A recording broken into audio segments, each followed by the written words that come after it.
Okay, so we are talking about area of a circle now. Section 8.5. Talked a lot about area of certain polygons, then area of regular polygons, now an area of a circle. And probably everybody knows the formula for area of a circle.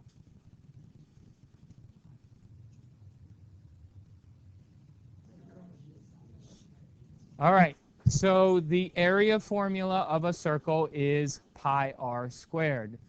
Some of us knew that, some of us didn't. That's okay. Now we all know what it is, but the bigger question for an honors class is where does it come from, right? We've derived a bunch of our formulas already. We're going to derive this formula.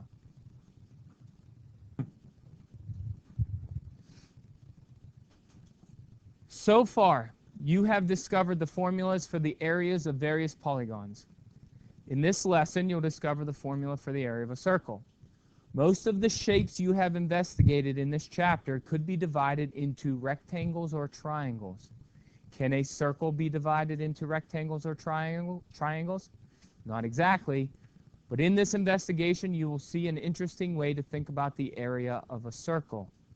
So what is happening here is we are starting with a circle on the left, and we are folding that circle over itself, then folding it again and again and again until we end up with a circle that is broken into many congruent pieces, right? Let's call these slices, almost like a pizza.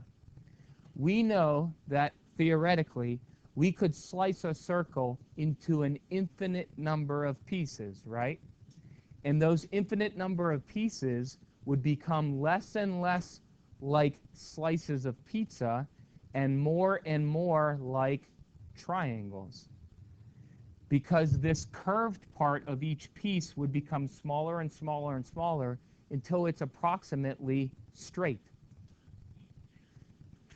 If we take each of these triangles then and we set them next to each other facing opposite directions, they create a parallelogram. And we know the area formula of a parallelogram is base times height. But remember, this used to be a circle.